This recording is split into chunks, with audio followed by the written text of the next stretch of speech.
कल क्या पढ़े हुए थे? अल्पप्राण और महाप्राण। वो भी व्यंजन का ही वर्गीकरण था क्या? लेकिन वो था उच्चारण में वायु प्रक्षेप के आधार पर, यही ना था। और ये क्या है? नाद की दृष्टि से व्यंजन का बंटवारा। नहीं तानिया, ये निकालिए, स्केल निकालिए। 3 लोग फिर उसको बैठे हुए। तो नाद की दृष्टि से व्यंजन को जो बांटते हैं 2 भाग में बांटते हैं। कितने भाग में? 2 भाग। पहला है घोष वर्ण और दूसरा अघोष वर्ण। ये मानिए पहला भेद है, ये मानिए दूसरा भेद है। कल जो हम लोग पढ़े थे बस उसको एक थोड़ा सा याद करा रहे हैं। वो था अल्प प्राण और क्या था? महाप्राण। यही ना था दोनों। और ये था उच्चारण में वायु प्रक्षेप के आधार पर व्यंजनों के भेद थे 2। अल्प प्राण के लिए हम फार्मूला क्या बताए थे आपको?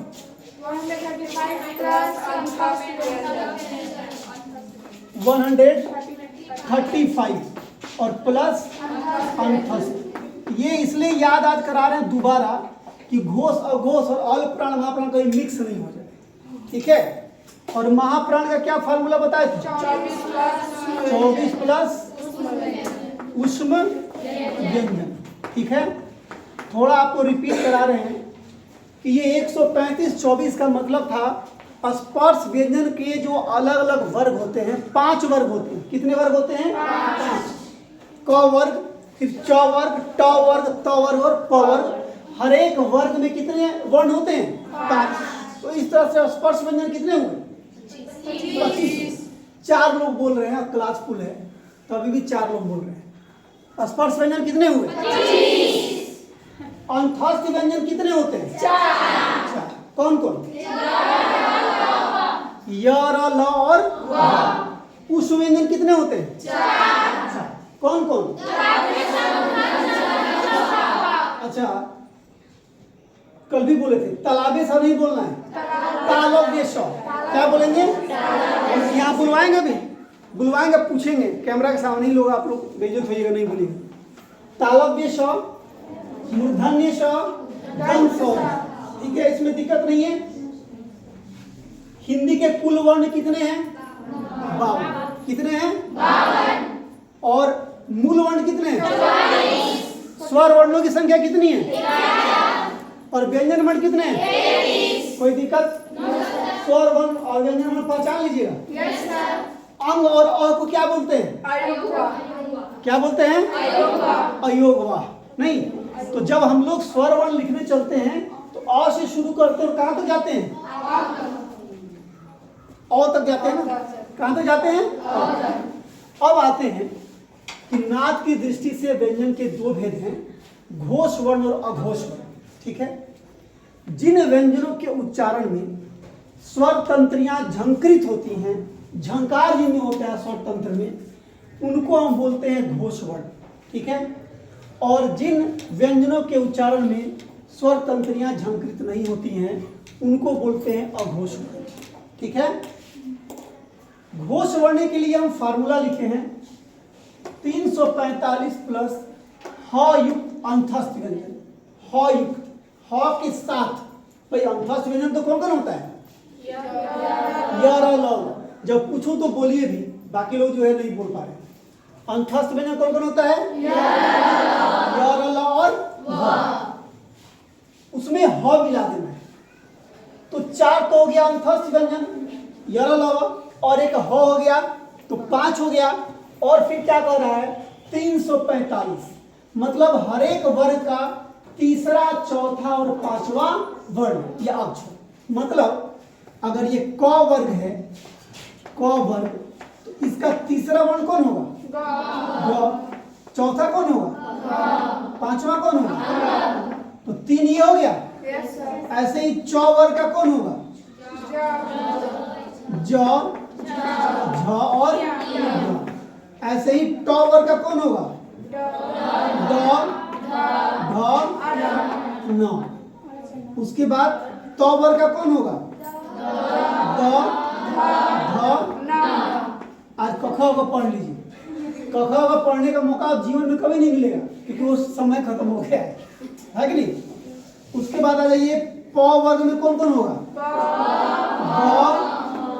और म। तो ये सभी तीसरे, चौथे और पांचवें नंबर के वर्ण हैं। हर एक वर्ग के मतलब स्पर्श व्यंजन का जो अलग अलग वर्ग होता है उसके अंतर्गत ये आते हैं। तो इनकी संख्या कितनी हो गई?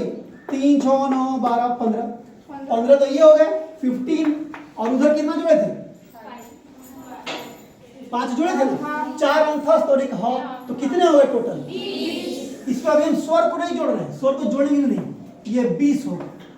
तो 20 जो व्यंजन है वो है घोष वर्ण। कौन है? घोष वर्ण। अब व्यंजन होते कितने हैं? होता है ना 33। तो 33 में 20 निकाले तो बचे कितने? 13। तो भाई 13 तो अघोष होना चाहिए। तो हम अब समझेंगे कि कौन कौन होता है। ये सभी तो हो गया घोष। क्या स्वर में? तो वो भी आ गया अ, आई, अ, आ, छोटी बड़ी, छोटी बड़ी, ये सभी होगा घोष वर्ण में ही आएगा। लेकिन हम अभी व्यंजन पे विचार कर रहे हैं। स्वर भी याद रखेंगे कि इसमें होता है घोष में। व्यंजन का बंटवारा कर रहे हैं, इसलिए व्यंजन में जो है 20 व्यंजन हो गया घोष वर्ण। अब अघोष में आइए, सूत्र क्या है? 12 प्लस ह मुक्त उष्म व्यंजन। ह मुक्त मतलब ह उस व्यंजन में छांट देंगे। उस व्यंजन कितने होते हैं? 4। कौन कौन? तालव्य, देशव, मूर्धन्य, स, दंत, च। 4 हो गए। निकाल किसको देना है? ह को निकाल दे। बच्चा कितना? 3। कौन कौन? तालव्य, देशव, मूर्धन्य, स और तो 3 तो ये हो गए। और हर वर्ग का पहला और दूसरा, पहला मतलब क और दूसरा मतलब ख, पहला मतलब च, दूसरा मतलब छ, पहला मतलब ट, दूसरा मतलब ठ, पहला मतलब त और दूसरा मतलब थ, फिर पहला मतलब क, दूसरा मतलब फ। कितने हो गए? 10 ये हो गए। और इधर कितना? उस व्यंजन कितना हुआ? 3। तो 10, 3, 13। और घोष कितने हो गए? 13। और ये कितने थे? 20। अब 20 और 13 को जोड़िए, 33। व्यंजन 33 होता है ना? yes, आप सही है कि गलत हैं, इसको जोड़ के आप चेक कर सकते हैं। बात समझ रहे हैं? तो अघोष वर्ण होते हैं 13 और घोष वर्ण होते हैं 20। घोष वर्ण का फार्मूला है 345 प्लस ह युक्त अंतस्थ। अघोष वर्ण का फार्मूला है 12 प्लस ह मुक्त उष्म व्यंजन। अघोष में उष्म व्यंजन याद रखिएगा और घोष में क्या? अंतस्थ व्यंजन याद रखिएगा। केवल इसमें एक ह शामिल रहेगा। बाकी 345 और 12 याद रखना है। यहीं पे अब दूसरा एक तुलना कर लीजिए। अल्प प्राण रहता तो क्या फार्मूला था? 135 था ना, अब प्लस अंतस्थ। अंतस्थ था ना, इसमें भी अंतस्थ था, उसमें भी अंतस्थ था। उसके बाद अगर ये महाप्राण रहता तो क्या था? 24 प्लस ये 12 है, वो 12 दूनी 24 है। 24 प्लस क्या? उष्म। तो जब भी आप पढ़िएगा, याद करिएगा, बनाइएगा, तो दोनों का कंपैरिजन करते हुए, तुलना करते हुए पढ़िएगा, तो उससे फायदा ये होगा कि आप भूलिएगा नहीं और मिक्स नहीं होगा। वरना ये 135, 345, 12, 24 कहीं मिक्स नहीं हो जाए। अल्पप्राण का घोष में, घोष का घोष में, ऐसे मिक्स हो सकता है। इसलिए उसको जब भी पढ़िए, जब घोष अघोष पढ़िए, तो पढ़ने के बाद तुरंत आ जाइए अल्पप्राण महाप्राण, क्योंकि बाकी का ऐसा फार्मूला है नहीं जो हम लोग तैयार किए। तो बस एक नज़र दोनों को पढ़ लीजिएगा, तो बिल्कुल क्लियर हो जाएगा। ठीक है? तो ये आप तो लिख चुके हैं इसको, नोट करिए। जिनको नोट करना कर लीजिए, क्योंकि हम बुलाएंगे अभी बोर्ड पे, सबको बुला के पूछेंगे अभी।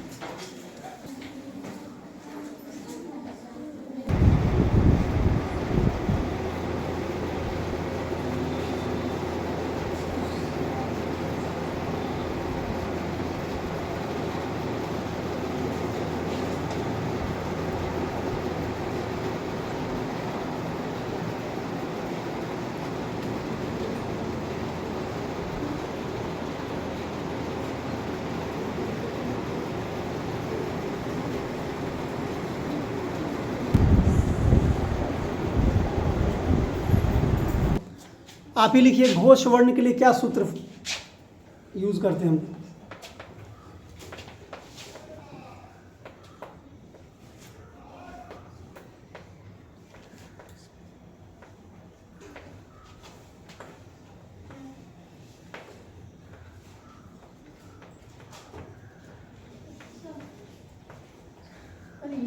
हाँ बिल्कुल।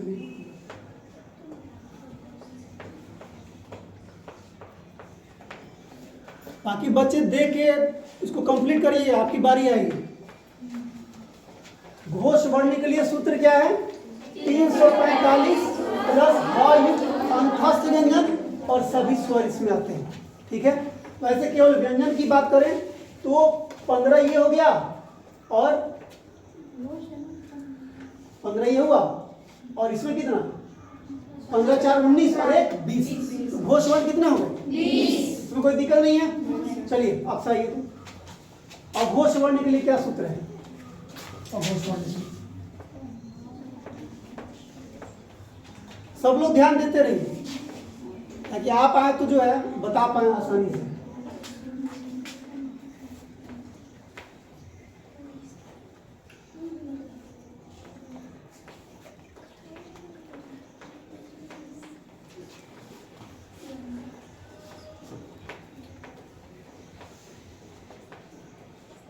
सही है कि गलत है? गलत है। क्या गलती है?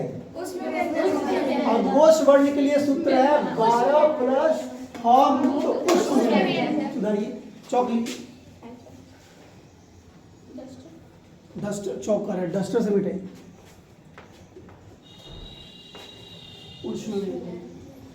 ठीक है, तो 12 प्लस ह मुक्त उष्ण।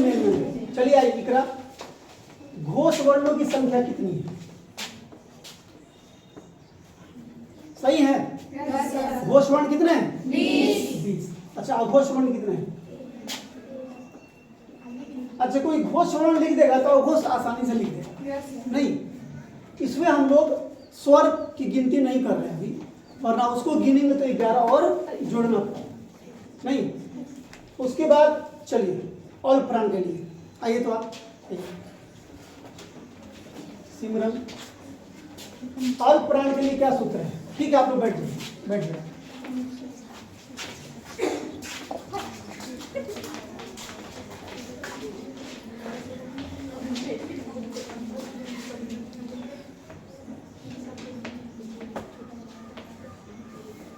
ऑल प्राण के लिए सूत्र है ना ये 135 प्लस अंतस्थ व्यंजन। सही है?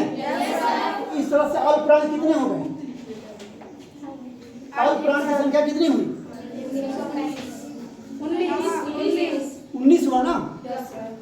ये 15 ये हुआ और ये 4 हो गया, 19 हो गया। ठीक है, आप आइए, आप चौक उठाइए और आप लिखिए कि महाप्राण के लिए क्या सूत्र है?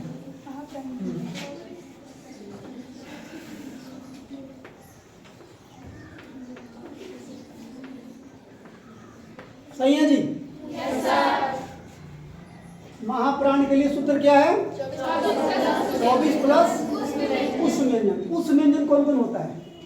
उष्ण व्यंजन तलाव्य स,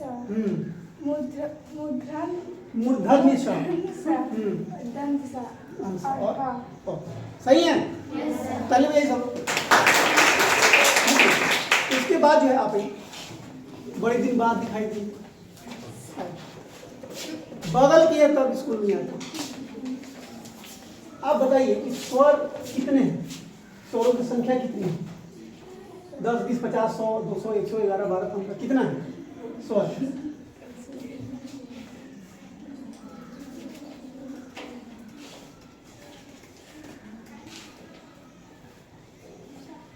आप लोग लिखे है तो लिखिए, नहीं आता कोई बात नहीं है। कोई आदमी बताइए मत, उससे फायदा नहीं।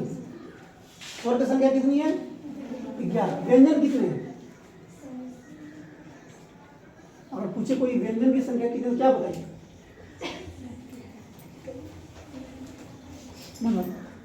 कितने व्यंजन है? 33। याद हो गया? व्यंजन कितने? 33। हिंदी के कुल वर्ण कितने हैं? 52। बहुत अच्छा। और मूल वर्ण कितने हैं? बोलिए, बोलने में हिचकिचाना नहीं है, बोलना है, इसीलिए यहाँ बुला रहा हूँ। बोलिए, जोर से बोलिए, नहीं सुना। कैसे रिकॉर्ड हो? क्या बोल रही हैं आप? 44। कितना है जी? 44। 44 है हिंदी के मूल वर्ण। ठीक है, बहुत बढ़िया, ताली बजा दीजिए। चलिए इधर सिमी और दीपशिखा है, कौन है? चलिए दीपशिखा भी चलिए, स्वीटी भी चलिए। ये सब ठीक है ना, इसमें दिक्कत नहीं ना है? चलिए लाई तो डस्टर जरा।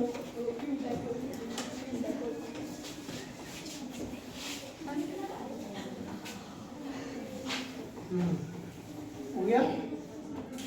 चलिए सिमी आप आइए, आप बताइए कि चौ जो है, चौ ये घोष वर्ण है कि अघोष वर्ण है? जी और चौ देखिए तो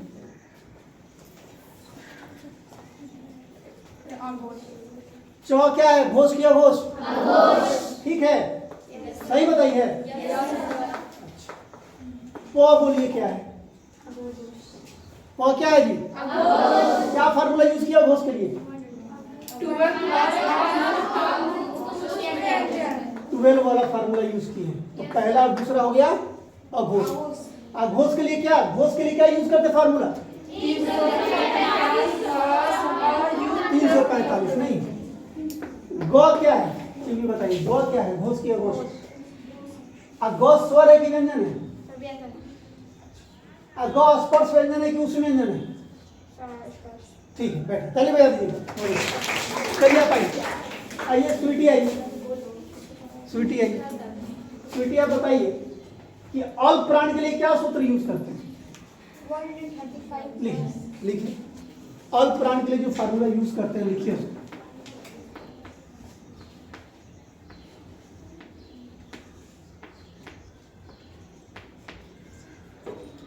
चलिए उतर से काम चल रहा है। अल्पस्थ में हम ये यही ना जी अल्प प्राण का? 135 प्लस। आप बताइए गौ जो है, गौ वो अल्प प्राण है कि महाप्राण? गौ क्या है? क्योंकि 135 में आया तो तीसरा नंबर है ना, गौ ख गौ, इसलिए हो गया अल्प प्राण। तो अब ये बताइए कि गौ जो है वो घोष है कि अघोष है?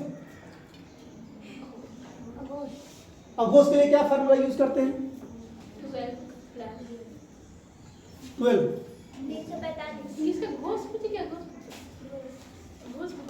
हम पूछे कि गौ क्या है, आप क्या बताइए?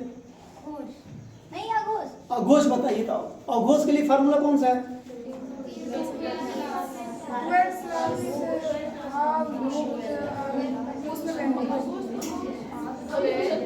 अघोष का फार्मूला क्या है? घोष का 345। तो गौ क्या हुआ? गौ क्या हुआ? उसमें कोई कोई अघोष भी बोल रहा है, हुआ ना घोष? 345 फार्मूला ठीक है ना? यह जो है कौन सा व्यंजन है? अंतस्थ की उष्ण, कौन सा?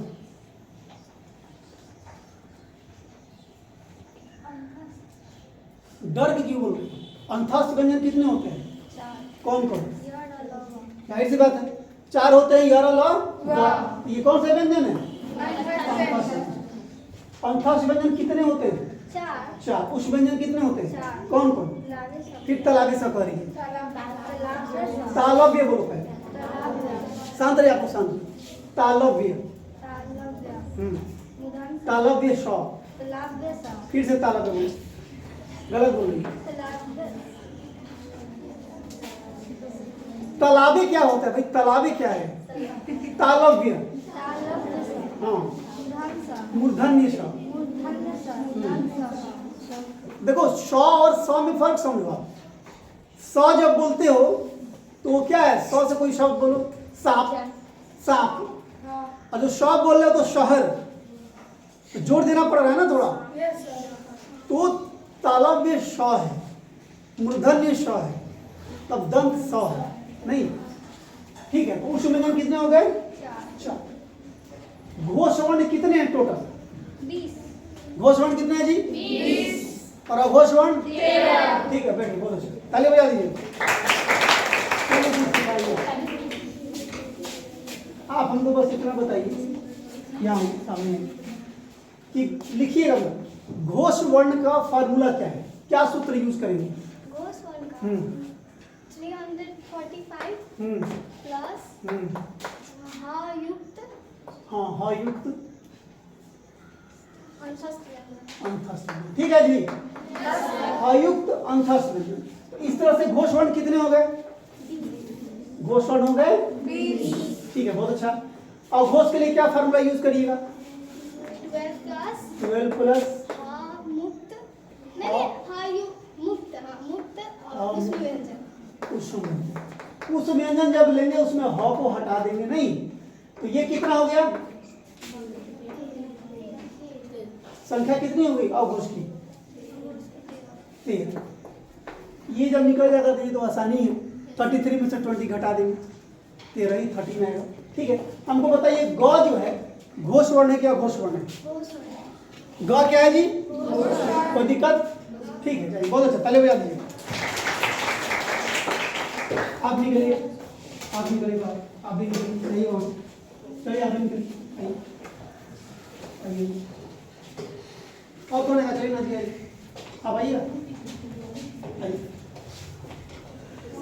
घबराना नहीं है, यहाँ बुलाने का मकसद इतना है कि हमारा हेजिटेशन दूर हो जाए, नहीं हिचकिचाहट दूर हो। नहीं आएगा दोबारा सीखेंगे, दोबारा पढ़ेंगे, कोई बात नहीं। जो लोग क्लास रेगुलर नहीं आ रहे हैं उनको थोड़ी सी परेशानी होगी, इसमें कोई शक नहीं। इसलिए आपसे रिक्वेस्ट कर रहा हूँ कि आप चाहे कहीं पढ़िए दुनिया में, आप चांद पे पढ़ने जाइए, कोई दिक्कत नहीं है। स्कूल के टाइम में स्कूल में, उसका फिर चांद पे चले जाइए, कोई बात नहीं। आप समझ रहे हैं? वो स्कूल आना जरूरी है। अब है ही कितना दिन, आप 3 से 4 महीने के मेहमान हैं, इसलिए कह रहा हूँ 3 महीना 4 महीना भी नहीं, 1 महीना से 2 महीने लगातार एग्जाम चलेगा। बी बॉस का एग्जाम आएगा, मध्यमा का एग्जाम होने वाला है, मौलवी फोकानिया का एग्जाम होने वाला है, डीएलएड का एग्जाम होने वाला है। तो स्कूल गया चौपट, पढ़ाई आपकी गई, और हम बुलाएंगे कि एक्स्ट्रा टाइम में आओ, तो आप आएंगे नहीं। तो हम अपना स्कूल टाइम में यहाँ पे बैल की तरह खटेंगे, फिर सुबह में आके वहाँ गाय की तरह खटेंगे, इतना काम कौन करेगा? आप आएंगे ही नहीं, तो आप 2-3 महीने की मेहमान हैं। ये स्कूल का टाइम आपको जिंदगी भर याद है, अभी आपको नहीं बुझा रहा। आप उनसे पूछिए जो ग्रेजुएशन करके जिनकी शादी ब्याह हो गई है या जो रोटी बेल रही है, उनसे पूछिएगा वो कितना मिस करती है स्कूल। और जब आती है मिलने, कभी कोई भेंट करने, किसी काम से आती है तो मिलने आ जाती है, जाहिर सी बात है, लगाव है तो रहता है। तो कहती है कि सर हम लोग बहुत मिस करते हैं स्कूल। हम कह दें कि ये बात आप इस सबको क्या नहीं बताती हैं, इस सबको बुझाता ही नहीं है। कहती है स्कूल गया बाढ़ में, कोचिंग चलो अपना बात कर। तो काइंडली स्कूल आइए, ठीक है, और आपको नुकसान नहीं होगा स्कूल आने से। आप हमको बताइए क्या नाम है आपका? आप बताइए बाबू कि स्वर वर्ण जो होते हैं, स्वर वर्ण, ठीक है, वो कितने होते हैं? 11। बहुत अच्छा। कौन कौन होता है? आइए, ठीक है, आप सब लिखिए, कोई बात नहीं। अच्छा लिखने दीजिए, कोई बात नहीं।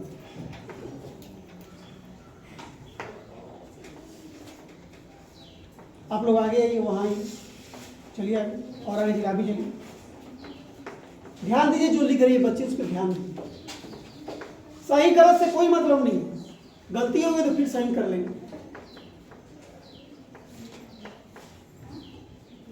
गुड। और से लेके कहाँ तक है? और तक। तो कितना हो गया? 11।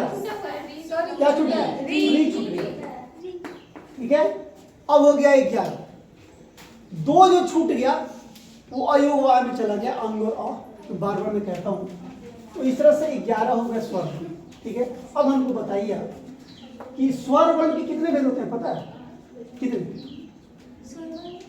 भेद होते हैं? नाजिया पता है? 3 भेद रहे। क्या नाम है आपका? नाजिया। दोनों नाजिया है, दोनों नाजिया ही ना। ये तो क्रिकेट खेल के गायब हो गए।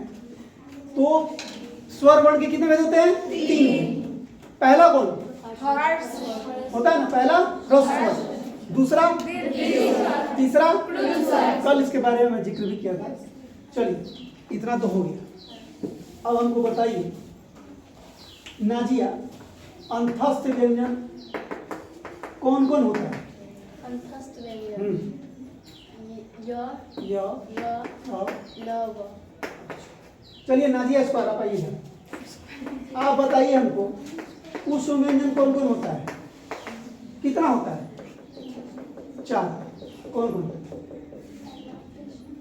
तलाबिश,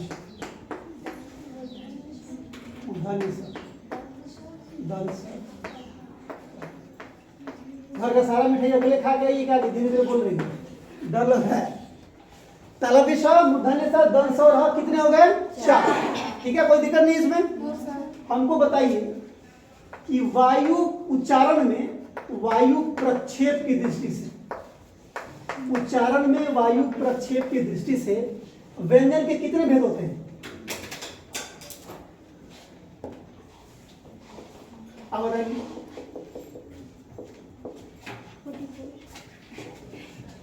व्यंजन के भेद पूछ रहा हूं मैं, व्यंजन की संख्या नहीं पूछ रहा हूं, संख्या भी 33 ही होता है। आप बताइए, बताएंगे? चल हम बताएं। एक मिनट, आप आई थी यहाँ? आइए, स्वागत है। ईडन गार्डन के मैदान में आपका स्वागत है। आप बताइए हमको कि वायु प्रक्षेप की दृष्टि से व्यंजन के कितने भेद हैं? 2। कौन कौन? अल्प प्राण महाप्राण। गुड। कौन कौन है जी? जो लोग कल नहीं भी आए थे, इतना हम लोग बका रहे हैं उसी टाइम से, सुन के याद हो जाएगा, और सुन के तो जल्दी याद होता है। तो 2 भेद हैं, अल्प प्राण और महाप्राण। ठीक है, उसके बाद बताइए कि नाद की दृष्टि से, किसकी दृष्टि से? नाद की दृष्टि से व्यंजन के कितने भेद हैं? 2। कौन कौन? घोषवर्ण और घोषवर्ण। घोषवर्ण और चौ जो है, चौ, आपका नाम अनन्या है? Yes sir. अनन्या हमको बताइए, चौ जो है घोष है कि अघोष है? च अघोष है। चौ क्या है जी? कौन सा फार्मूला? कौन सा नंबर? हाँ कौन सा नंबर है वो? सर फार्मूला 12, यही ना जी? 12 ही ना? 12 नंबर बायो कॉम्बिनेशन 12 याद रखो सीधा। Bio combination number 12, bio combination number 345, वही ना था जी? तो 345 हो गया किसके लिए? घोष के लिए, और अघोष के लिए 12। हमको बताइए आप, प जो है वो घोष है क्या अघोष है? सर अघोष है। कौन सा फार्मूला? 24 प्लस हर मुक्त, सर 12 प्लस हम मुक्त उसमें व्यंजन। चलिए सीधे नंबर कौन सा? 12। तो प आ गया पहला नंबर। ठीक है, अगर हम ब लिखे हैं, घोष की अघोष? घोष। ब कौन सा है? घोष है। प क्या था? 12 नंबर। ये 345 नंबर में आ रहा है ना, तो क्या हो जाएगा? घोष हो गया। नहीं, ट कौन सा है? तो क्या? घोष की अघोष? ट घोष है सर, 12 से। ट क्या है? घोष का फार्मूला क्या है? घोष का 345, घोष का, तो ये ट है, ये क्या होगा? 12 नंबर फार्मूला यूज करेंगे। नहीं, ठीक है, बैठिए, ताली बजा दी, बहुत अच्छा। कौन नहीं आई है? आप जाइए, जो लोग आ चुके हैं जाइए, आप दोनों आइए, आप दोनों आइए। कल क्लास करने आई थी आप? क्यों? यहाँ क्लास आने में कोई दिक्कत, कोई नुकसान स्कूल में, तो फिर क्यों नहीं आते? उन्हें होता ना कि कोई ऐसा काम जिससे हमको नुकसान है तो करने का मन नहीं करता, भाई क्या वो करे। आजकल तो लोग नुकसान वाला ही काम ज्यादा करते हैं। 12-1 बजे तक मोबाइल देखेंगे, नुकसान है कि नहीं? 8 बजे जगेंगे, नुकसान है कि नहीं? तो फायदा जिससे वो काम क्यों नहीं करेंगे? आपको यहाँ कोई नुकसान हुआ है आने से? आपको क्या लगा कि हम आए ना तो कुछ फायदा होगा कि नहीं? तो फिर क्यों नहीं आएंगे यार? कोचिंग ट्यूशन करेंगे, कोई बात नहीं, स्कूल से पहले स्कूल के बात कर लेंगे, वो मैं नहीं रोक रहा हूँ। आप आइएगा, आपको नुकसान नहीं होगा। हमको बताइए आप कि हिंदी के मूल वर्ण कितने हैं? हिंदी के मूल वर्ण कितने हैं? आप लोग आपस में बात कर लेंगे, सुनिए ध्यान से। हिंदी के मूल वर्ण कितने हैं? सब लोग बोलिए। मूल वर्ण कितने हैं? अब याद रहेगा। कोई बोलेगा नहीं, पूछेंगे तभी बोलिएगा। आप आइए सामने आइए, क्या नाम है आपका? काजल। आप काजल बताइए कुल वर्ण कितने हिंदी में? बताइए कितने हैं? 5। ये तो नुकसान हुआ ना नहीं आने से, ऐसा बहुत नुकसान हुआ। आगे अगर जितना हम पढ़ा दिए हम तो खाली रिवीजन करा रहे हैं, ये सारा चीज हम अपने बच्चे को सुबह में यहाँ पढ़ा चुके हैं स्कूल में 6 बजे बुला करके, हम बस उसको रिवाइज करवा रहे हैं। ठीक है, बैठ जाइए। कुल वर्ण कितने हो गए? 5। तो इस तरह से आप जो है घर पे जाके अल्प प्राण, महाप्राण, उसके बाद घोष वर्ण, अघोष वर्ण, इसकी तैयारी करिएगा, तुलना जरूर करिएगा, कंपैरिजन करिएगा जरूर। उसके बाद जो है आपको सब जो है याद हो जाएगा। ठीक है, बंद करते हैं इसको।